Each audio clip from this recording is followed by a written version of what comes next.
What's up, everyone? I'm Rachel, and welcome back to Conversations with Dental Friends, the go-to podcast for dental professionals who want more from their careers, who are curious about what's possible beyond the job, and who are ready to feel a little more inspired by the end of the week. This episode is such a treat. I'm chatting to the brilliant Maria Wilson, formerly known to many in the dental world as Maria Catney. Maria is a dentist who's taken a career break from the clinical side, but don't worry, her journey is far from ordinary. In fact, what she's gone on to explore may just surprise you in the very best way. This conversation is a beautiful example of how a strong foundation in dentistry can lead you to places you never expected, whether that's a new career, a creative pursuit, or simply just permission to evolve and do things differently. And yes, I'm being a little mysterious on purpose here. You'll see why in a second. Before we dive in, if you're enjoying the podcast, please hit follow. It only takes a second, but it helps massively in getting these stories to more dental professionals who might need to hear them right now. All right, let's get into this week's episode with the ever-inspiring Maria Wilson. I can't wait for you to hear this one. This podcast is sponsored by Dura Dental, a company that's been setting the standard in dental innovation for over 80 years. Whether it's their ultra-reliable suction systems, world-class hygiene solutions, or cutting-edge dental imaging technology, Dura Dental supports dental professionals who take their craft seriously. Check them out at duradental.com because excellence starts with the tools you trust. And of course, a huge congratulations to Oratol celebrating 60 incredible years this year. Happy birthday, Oratol. Here's to many more years of innovation and excellence. I truly couldn't imagine the dental industry without you. So happy birthday from Conversations with Dental Friends.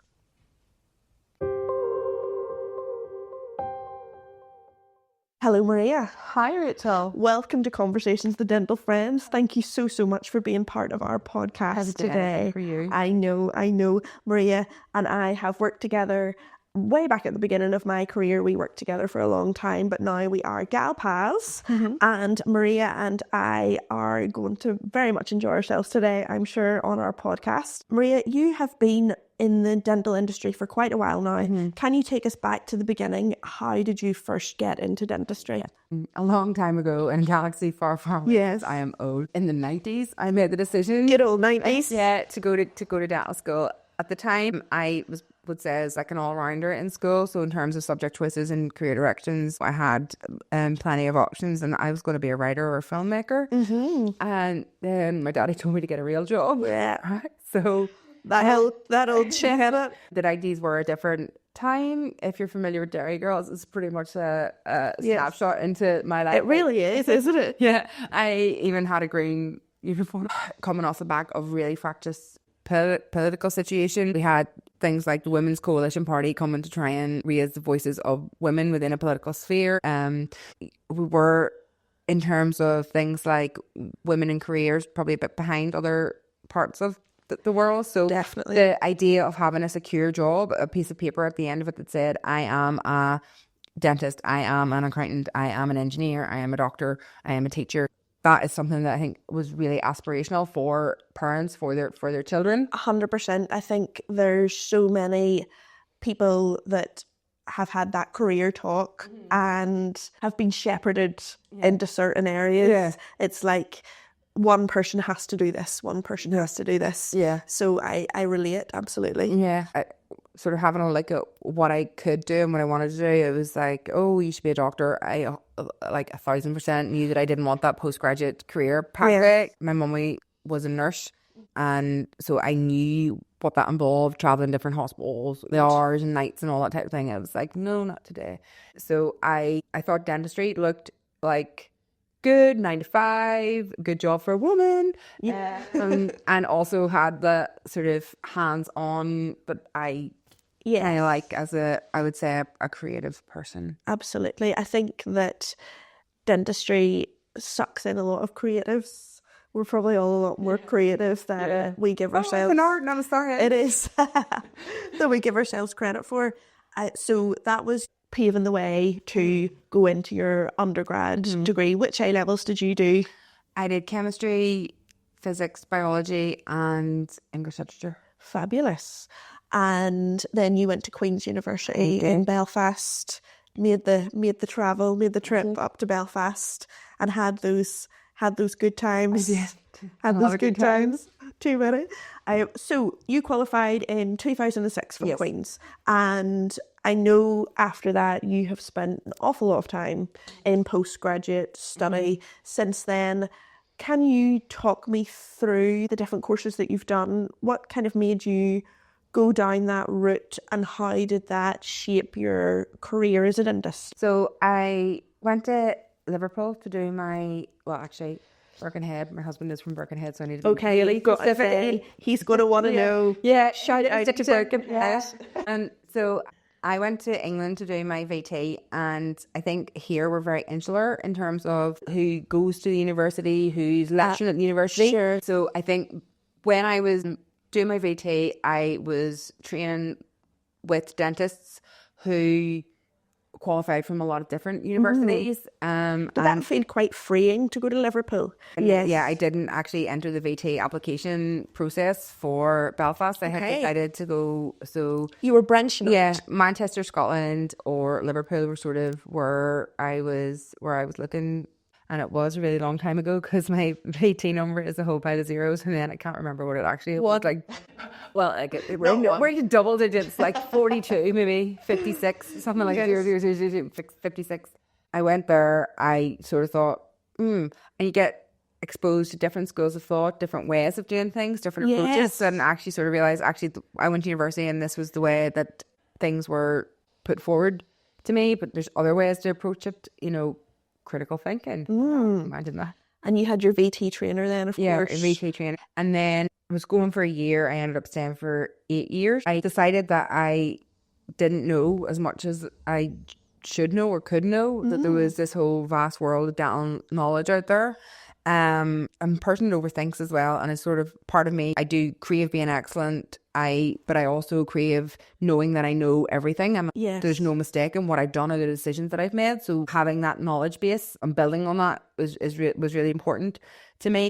So I did my MJDF. I enrolled to do clean dent and fixed and removable prosthodontics. So I did the 4 years for that. It took me slightly longer because I got married and I felt like I couldn't afford the chair covers I wanted and the fees for the clean dent that year. I also had a couple of babies while I was doing that clean dent, and that actually negatively impacted my ability to complete that qualification. I took quite unwell during both pregnancies. I had to finish work early because I was hospitalised. My babies were born early. Yes. But the knock-on impact on that was that I had been preparing complex cases of complex dentistry that take a long time because I wasn't there to finish them. Other people had to step in, so the photos... For the patient. Yeah, for the patient. So I didn't get to complete those cases, so I couldn't use those cases in my portfolio. So after that happened the first time, I had a lot of work to do to get the portfolio back up. Yeah. I got pregnant again. Classic. Yeah. When you least expect it. And the same thing happened. Yeah, it happened again. So I contacted the King's College and they said, well, if I could produce a smaller number of cases, I could take an exit award of a master's. So I have a master's. Which is still amazing. Yeah. So you had to travel to London then? Yeah, and parts of that were really tough. Did exams for that 3 weeks postpartum, and my husband had my baby outside for me to come and breastfeed at the end of the exams. Actually, September 2013 is a bit of a blur because I actually moved from England to here in that same month as doing those master's exams, and my daughter was born the 31st of August. You basically did every stressful thing that you could do layered on top of each other in a 6-week period. Yeah. So that was that, and I did a formal teaching qualification as well in clinical education through Queen's University. But I've done an awful lot of like shorter courses where you don't necessarily have a formal qualification at the end. And what shorter courses have you explored? Oral surgery, facial aesthetics, orthodontic courses. Done a lot of really. None of these are cheap. Stick dental in front of anything, and like nothing is cheap. So and it takes time away from practice and work as well. So there's those you have to indirect costs as well, time away from your family. So getting to that point in the career is expensive, and it does involve a lot of that. But I do think that I have a really good broad knowledge of general dentistry, and you need to keep going because evolving so quickly. Prepared for anything, which I suppose whenever you go into general practice is the ideal scenario. If you were starting fresh or advising someone who has just graduated, who is like you, super keen, striving for excellence, to go on to some sort of further study, what would you say is the best investment? Because we've just touched on there, these things are expensive in terms of your further education. Are there any courses or specialisms that you really felt opened doors for you, or would open doors generally? So I think like when you're newly qualified, you want to do the like really sexy stuff. Like You do. You do. Like, yeah. But in my wisdom that I've accumulated, Yes. I would say that the most important aspects of dentistry are perio and occlusion. Have a really good understanding and knowledge of both of those things. I love that, Maria.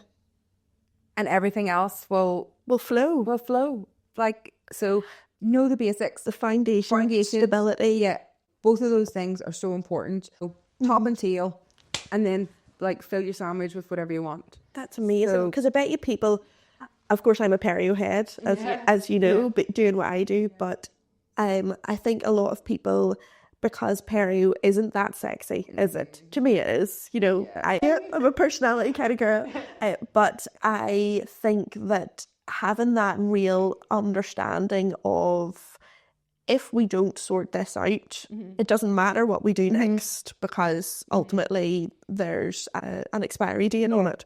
So I think that's such an interesting perspective, definitely. I suppose once you've got those down and like really understand them, then look at other things. And my advice for the other things are, it's going to be expensive and it's going to take time away from other things that you like doing.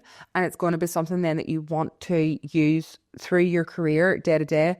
So pick something you enjoy. Yes, and pick something you've got support in. And I suppose as a practice, there's no sense maybe doing ortho and then never seeing an ortho case in general or practice. not being in a practice that will support you for what you need, or training nurses and things like that. But if the ortho is something that you really want to do, then you can make it happen. Move practices or make it happen. Of course, Ian Dunn does some great perio courses. If you were thinking about occlusion, what kind of courses would you look at for that? Because I'm not really familiar with courses. Being that I made myself an expert in occlusion a very long time. Yes. Probably, I would say orthodontic and restorative courses probably touch on it. Yes. I can't recommend a course, but I would say like, have it as a focus, have it on your radar. Unless you have a flip phone, right? You have access to a means of finding where there is one that asked about, or fundamental, maybe restorative course, or a splint course, or something that has a really strong occlusion module, which might look like the most boring thing that you could ever imagine doing. But it's so important, and it will make your life easier. Yeah, invest in that. Even just giving it that headspace is so important. Maria, you've worked across both the health service and private dentistry. How have you found balancing those two, and what are some of the biggest differences in your experience of the two? For me as a practitioner is time. In private practice, the amount of time, because you're charging for your time, right? Mm-hmm. In private practice, you've got the freedom to create your pay scale however you want. So you are able to charge for your time, the time that you're treatment planning and all of those things. Because it's not just when the patient's in the chair. Yeah. And it's the breadth of choice that you have for the treatments that you can offer to your patients. I think those are the two biggest difference to me, because as a practitioner, I treat everything ethically. I treat every patient in the way that is in their best interest. I think this is really hard because in the NHS, there are some patients can't only access dentistry through the NHS, and it's not their fault. No. But some of the treatments that patients are being offered on the NHS are not the best options for them clinically. And that is where it becomes very difficult. You know, someone needs a new prosthetic hand. You don't give them a hook, even though a hook is an option. And I think sometimes patients think that you're trying to upsell whenever you're advising them of the benefits of a more expensive treatment. But that's not the case. That becomes difficult morally and ethically, because you are offering patients things that maybe are not the most modern approach, not the most conservative tissue. They're not in their best interest. And then patients are opting for the thing that they can afford because there is a cost of living crisis, which is really very real. For sure. So that's difficult. But I actually, I like to work in deprived communities. I like public health aspects to dentistry. That's something that I really enjoy in public health initiatives. And when I was in England, I worked with the NSPR from Manchester Dental Hospital doing outreach with fluoride into deprived areas, and I worked with a national peer review called Race for Health, which looked at health inequalities with sort of like the global majority within communities across England and Scotland. And because I worked in a practice that had really high levels of migrants and refugees living in that area, oral health was looked at, and like that was all really fascinating and really interesting to me. And also in a really high number of patients who had HIV and AIDS that were managing in community. And again, that was really fascinating to me because there was so many textbook soft tissue things that you didn't see. And I had, I think, somewhere in the region of about 300 patients who had HIV or AIDS on my list, and becoming really good at those specific conditions. That was all really interesting and fascinating to me outside of private practice. Through my training, we had to spend a certain amount of time in community dentistry, and I absolutely loved it. And similar kind of situation where I was working at the northeast of England, and it was a more deprived community where I happened to be working at the time. And there's nothing as good, I feel, as having that string to your bow, because we're going to come across more and more people who have issues across more and more different communities. And as time goes on, that it's not just that stereotypical now where if you're in a deprived area, you're going to have an issue and there's going to be a more sort of affluent area. Like I think there's definitely crossover there where people are in situations that it's not their issue, as you were saying before. It's just the situation, the hand they've been dealt at the time. We do have a cost of living crisis. There are people who cannot prioritise things that maybe 2-3 years ago they would have prioritised. So I think that's very interesting, especially with your breadth of knowledge that you have, to be able to always want to have that highest possible level of care for the patient and not have that on the menu is a very difficult one for sure. I suppose what the ideal scenario would be, have all of that breadth and education and knowledge, but be able to apply that to a health service list. A strong model of health service list that's appropriately funded for the population. And your teeth are so important in terms of opportunity. I think that people underestimate how important something like a smile would be for a job interview, and the indirect discrimination thing that would happen. And I don't know. And we wish it didn't. Maria, you are a mum to 3 gorgeous kids, and I'm a mother myself. Something I hear a lot in dentistry is it can be a great career for women who want to start a family. But on the flip side, we know that it's a very demanding job, and I feel like there's 2 sides to this conversation. There has to be. What's your take? Has dentistry given you that flexibility, or do you think it's a bit of a myth? So I suppose it's important to bookend this by saying that every family, every household, every partnership, every mother, every child dynamic is completely different. And I think as mums, quite often you're criticised no matter what you do. Yeah. Oh, great. Yes, thank you. For me personally, I haven't found that dentistry's given me the flexibility that I was promised.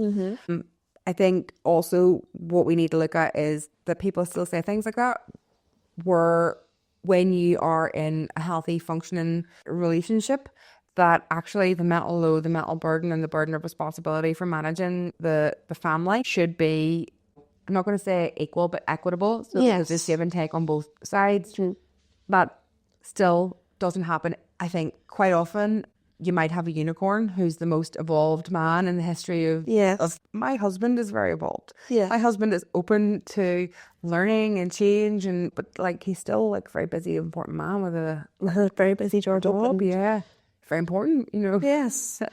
So I think those are some sort of little context like elements that I put in before I get stuck into the meat of the issue. Yes. I think we don't work with computers that you can switch on and off. No. Aprons that you can fold up and set down. Yes. We work with people who have appointments.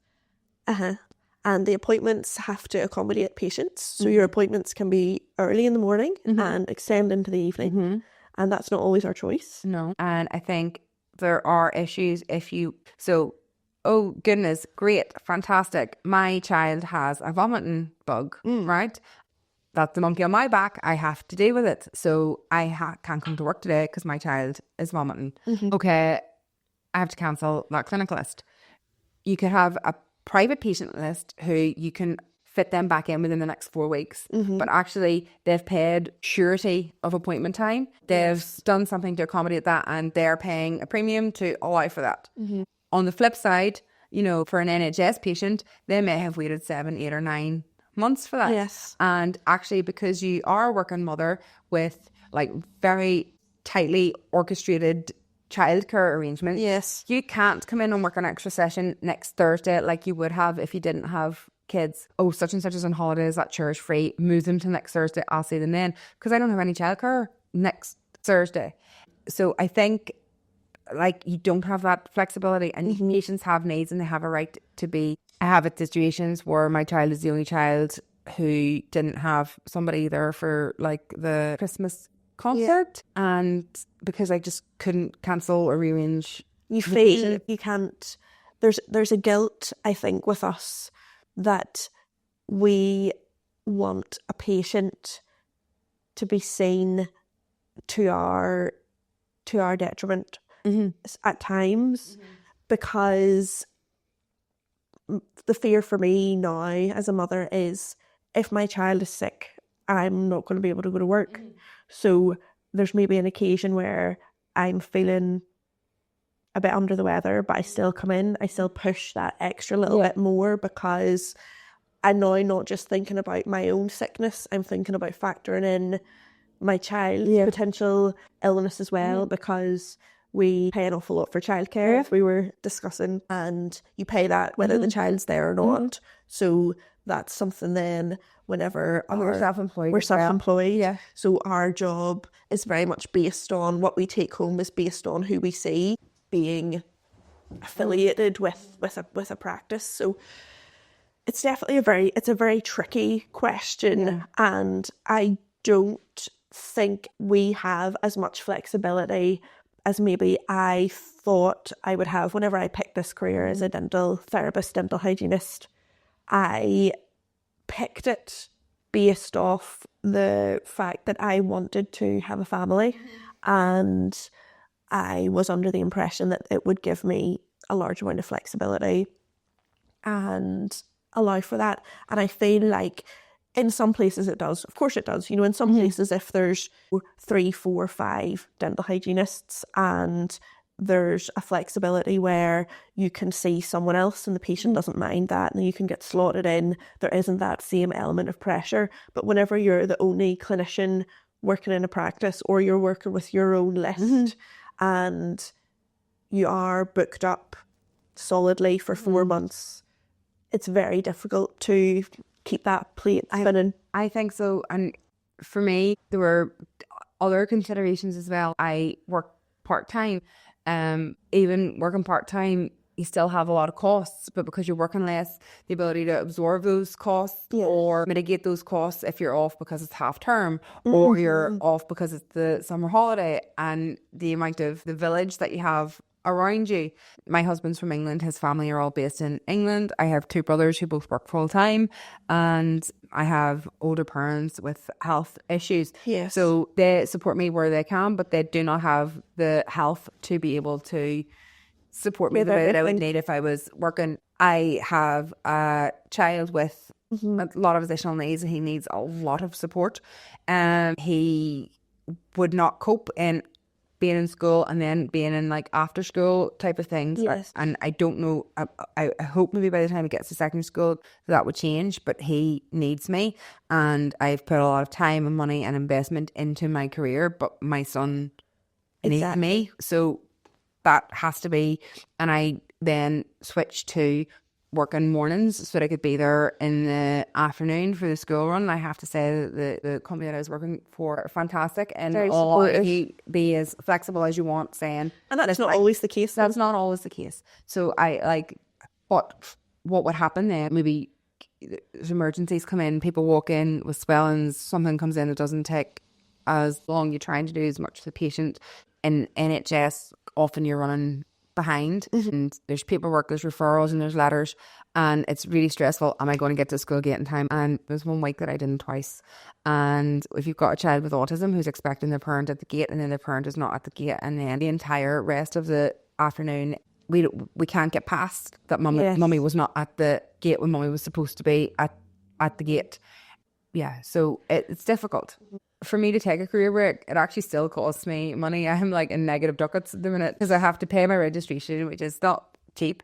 I want to maintain my Royal College of Surgeons upkeep as well. So you're like over £1,000 to not work, plus any CPD courses that I need to do to keep on top of and that to me is not an industry that is allowing that flexibility. It is very hard, especially I think as we move into this work from home culture.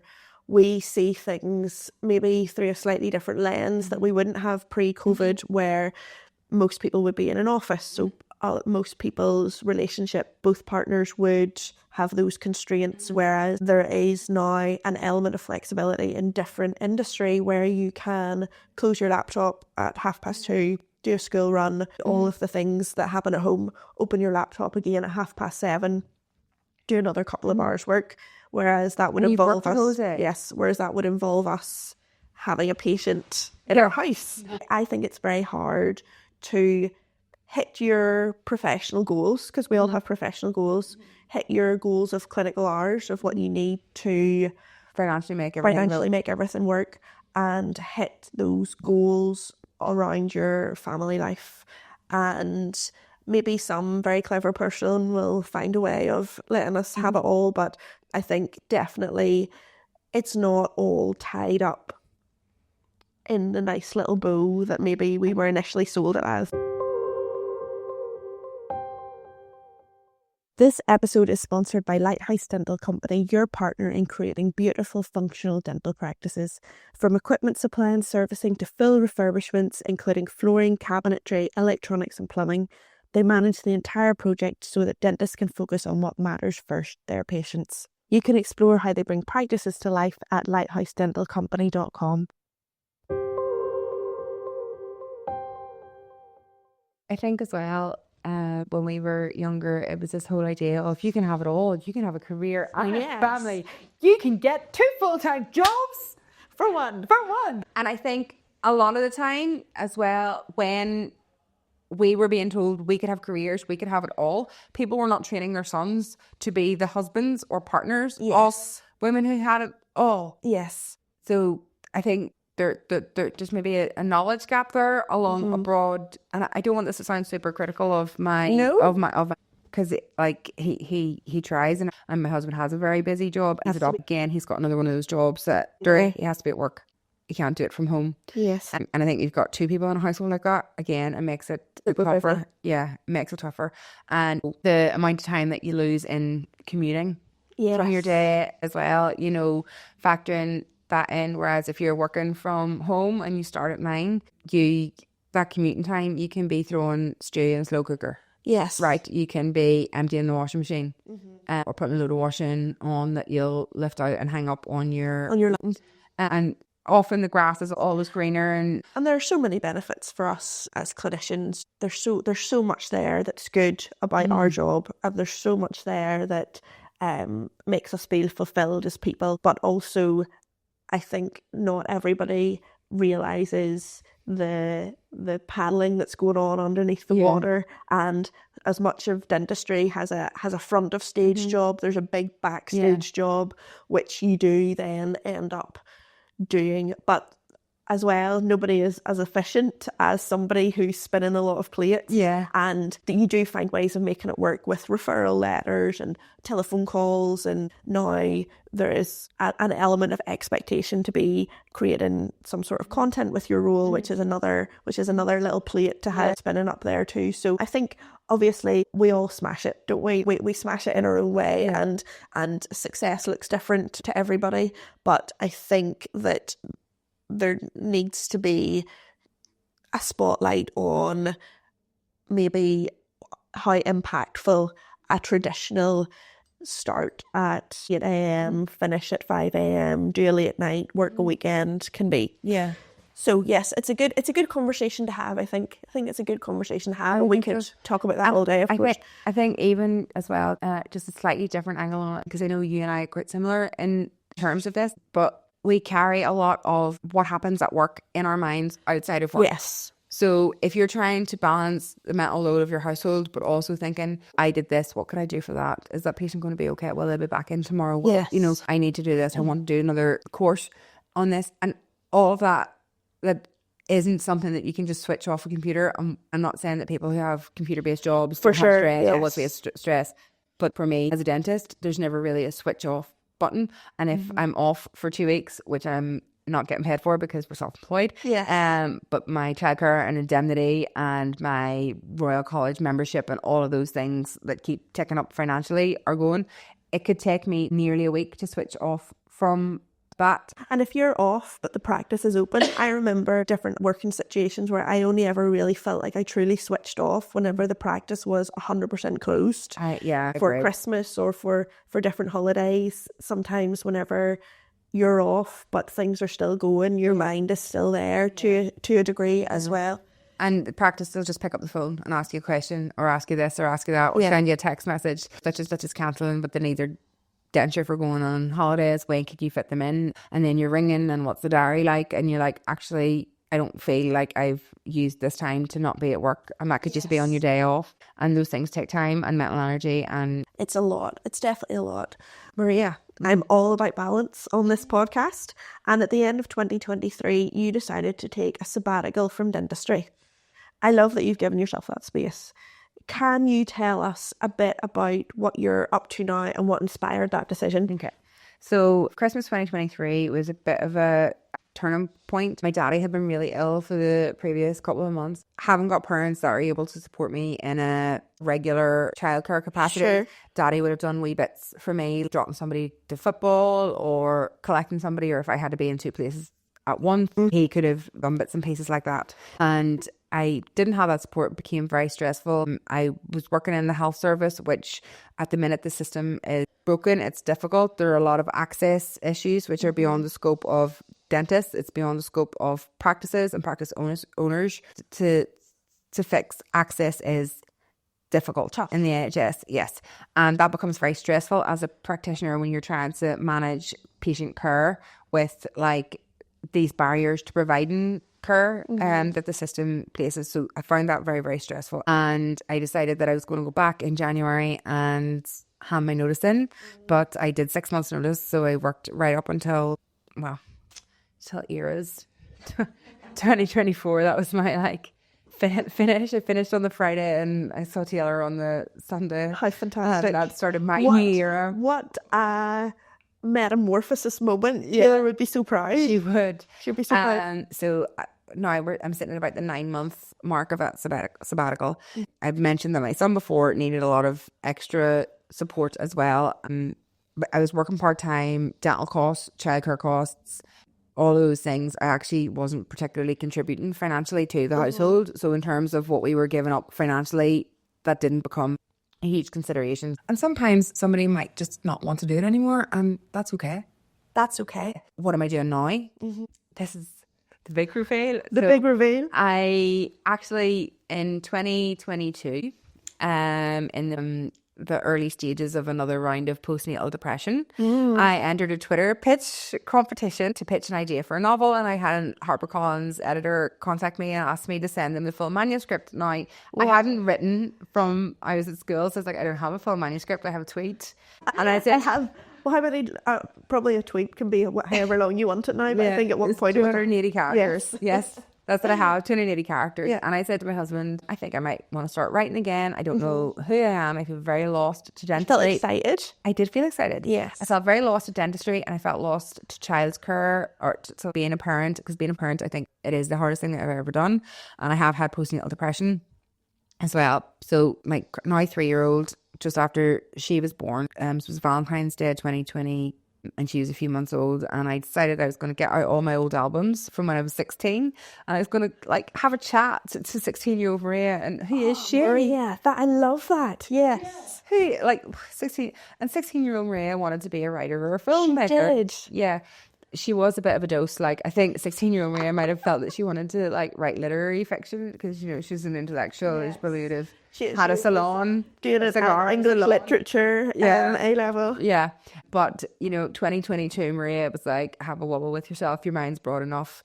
What do you enjoy? What entertains you? She says, like, I'm going to be a romance writer. I'm going to start writing romance. Ooh. Yes. So that started February 2022. I started writing some bits and pieces, and in 2023, I joined the Romantic Novelists Association, and I started volunteering with them. By the time it got to September, I was on the board of directors of the Classic Maria. Striving for excellence as always. Yeah. So I was on the board of directors and was on their new writers scheme. And I in 2024, got very close to getting a Regency romance published with an ADHD hero. Wow. But the historical romance, I pivoted in 2024 when I went on my sabbatical. And I started playing a bit with rom-com, a bit with romantasy.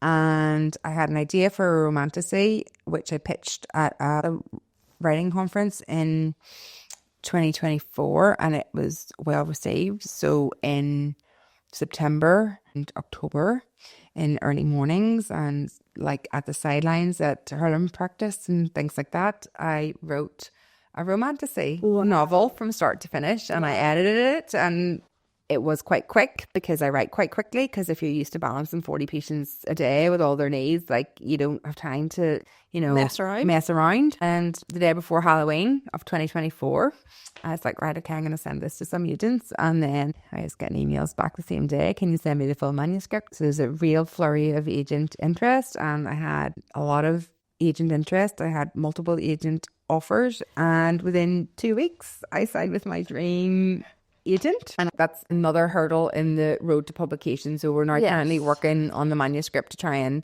get it in a position where an editor wants to make an offer on it and say we're going to publish that, and that can be a long road as well. Yes. My querying journey, that's what we call it when we're looking for an agent, is quite atypical. It doesn't usually happen that quickly, so that actually really threw me. Yes.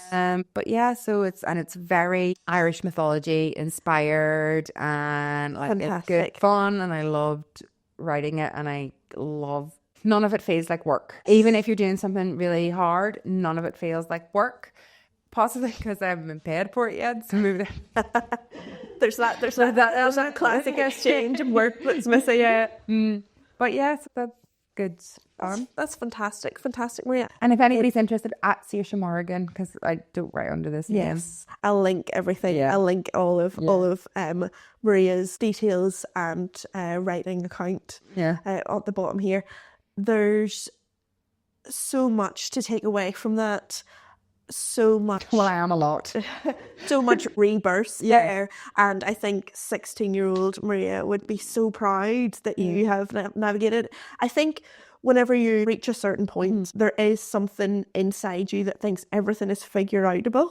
You can set your sights on something, and people are doing it every day, so you will find a way to do. I think sometimes people can feel a bit stuck in their career, especially in something like dentistry, because there's a very regimented, clear path of where you're to go. But having that background also gives you so many transferable skills. Like you just mentioned there, you're able to balance workload because you're used to a 40-a-day patient list.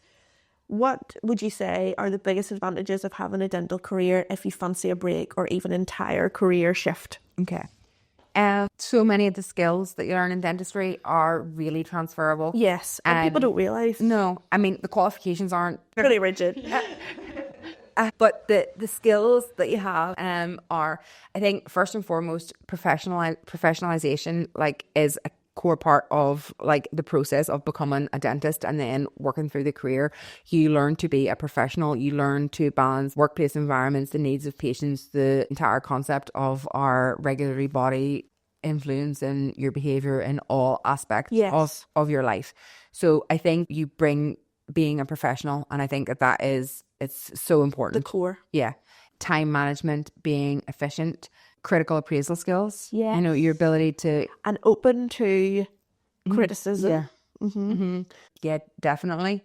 I think for me, for creative writing, something that has been really useful on reflection, ability to separate two sides of the situation. So if you have a patient in front of you who you suspect has some type of head and neck cancer, or a patient who cannot afford the treatment that they want, or they're going to lose a front tooth. Yes. Or they're like so anxious, and you know what they need to solve their pain or their problem, but they're so anxious, it's a barrier to them accepting it. And you can feel emotion about all of those things. You can sympathize or empathize, and you have the scientific part of your brain that knows that, like, scientifically, clinically, this is the solution to this problem. And all of those things actually don't influence this. Yes. I do have a point to this, I promise. Then make it. Only joking, that was just a little Legally Blonde reference. Yes, of course. Elwood's again. Elwood's. We do get Cher Horowitz in here somewhere too. Cher. Yeah, I hope that's for If Cher's not, if Cher Horowitz isn't on this podcast somewhere, I'm shocked. Yeah. So what that allows is, if I write something creatively, yes, and it's been maybe like emotionally cathartic, or it's a very emotional scene, or it's a well-written scene, or blah, blah, blah, my end product is a book that is going to sell. Yes. If this doesn't serve it, like, yeah, dude, I appreciate that this, you know, creative part of me did this, but unfortunately, the science part. Yeah, so that actually is something that I think has been really helpful. Yeah. Maybe it means I'm a sociopath. I don't know. Could be, but I think being able to separate the emotion from necessity has been important. So I do think there are a lot of transferable skills, and also getting it done. I think as well, because there must be so many people who end up in analysis paralysis. Yeah. Whereas I think whenever we're so used to having a tick list in a day, tick, tick, tick, tick, tick, and that's that formal structure of dentistry, I think can really, really help with that. And finally, what's next for Maria? Do you think you'll ever go back to your dental roots, or are you fully embracing this next new chapter? So I think for now I'm going to embrace this new chapter. Lean in. Yeah. I'll lean into it until the chair falls back and I crack my head because my book does get published. But at the minute, I have to just accept that I stepped away from dentistry for a number of reasons. I didn't step away from dentistry to be a writer, but I was writing. This is something that is very therapeutic for me, and now I'm able to balance that around the other things that I have to do. Yes. If I can turn that into something that then can actually be a revenue stream that does not involve childcare fees, it doesn't involve all of those things, like that would be the absolute dream. It would be incredible. And again, because the outgoings would be reduced, the income that would need to come from that wouldn't be the same as you would need in dentistry to cover your childcare costs, your GDC, your indemnity costs, your all of those things, your courses, your CPD, all of those things. So I'm really enjoying my volunteer role with the Romantic Novelists Association, and if anybody is considering writing a novel or book, or wants to dip their toe in the idea of writing kind of romantic fiction, I would really recommend that they check them out. It's a really supportive community, really collegiate, and has been invaluable to me. I also like the fact that with being on the board of directors, I am getting to use governance, strategic thinking, a lot of those things, and it is a volunteer role, so the expectation, actually, I'm sorry, things are really difficult. You're just going to have to wait on me doing that. So again, it doesn't have that thing that work has. And they have a conference. They have a conference, don't they? Yeah, we have a conference conferences every 2 years now, and it's over like 3 days. A lot of writers, all different courses, topics. They have pitch sessions, and they have industry awards. So last year I was bigging it up with Anton de Beck. Heyo. Yeah. We had the Duchess of York was at one of the conferences as well. So Very Beth nice. and Sarah were having a bit of chit chat as well. So it's been look at that. Sorry, I just hurt myself with it. Dropped those names on the floor, picking them up. Sorry. But no, so we have those awards, which again, it's like completely different to anything that you experience in dentistry. The entire industry is just like, and I have no knowledge of it, so it's a lot of learning on my feet, but it's good fun. Excellent. Like, it's not good fun when you're crying over a rejection. There's a roller coaster. Roller coaster. And will you stay on the edge? I will stay on the edge. For now. Yes. Yeah. I think, yes, I will stay on their edge for now. Excellent. Maria, thank you so much. Thank you. I have loved every second of it. have too. I could continue to obviously talk to you all day long. Yeah. Maybe we'll do a part 2. Maybe we'll do a podcast on something else. Who knows?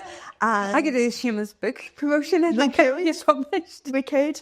And I hope you have a great day. Thank you so much for joining me. Rachel.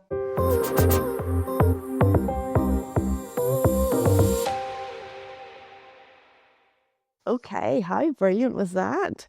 I just loved this conversation with Maria. Honestly, her story is just such a beautiful example of what can happen when you give yourself permission to pause, reflect, and reimagine what your career could look like. Stepping away from dentistry, even temporarily, takes a lot of courage, but choosing to explore something really different, that takes real vision. And of course, the big reveal, Maria is now writing under her pen name, Saoirse Morgan, stepping into the world of romantasy fiction with all the passion and creativity she's brought to her dental career. She's writing, dreaming big, and carving out a totally new chapter for herself, quite literally, and it's such a joy to see. This really is a watch this space moment, so if you'd like to follow along with her author journey, you can find Maria over on Instagram at Saoirse_Morgan, which I'll link in the show notes. She's sharing behind the scenes of her writing process, snippets of her world building, and honestly just big main character energy in the best possible way. As always, if this episode left you feeling inspired, whether to pick up an old dream, try something new, or just be a little kinder to yourself while you're figuring things out, please share it. You can copy the link and send it to a friend or share it to your stories and tag us. We're on Instagram at Conversations with Dental Friends, and I'm over at Homegirl Hygienist. I absolutely love hearing from you. Tell me what this episode sparked for you or what creative dream you're thinking about starting. Massive thank you to Maria and thank you to you for being here. I'll see you next week for another episode of Conversations with Dental Friends.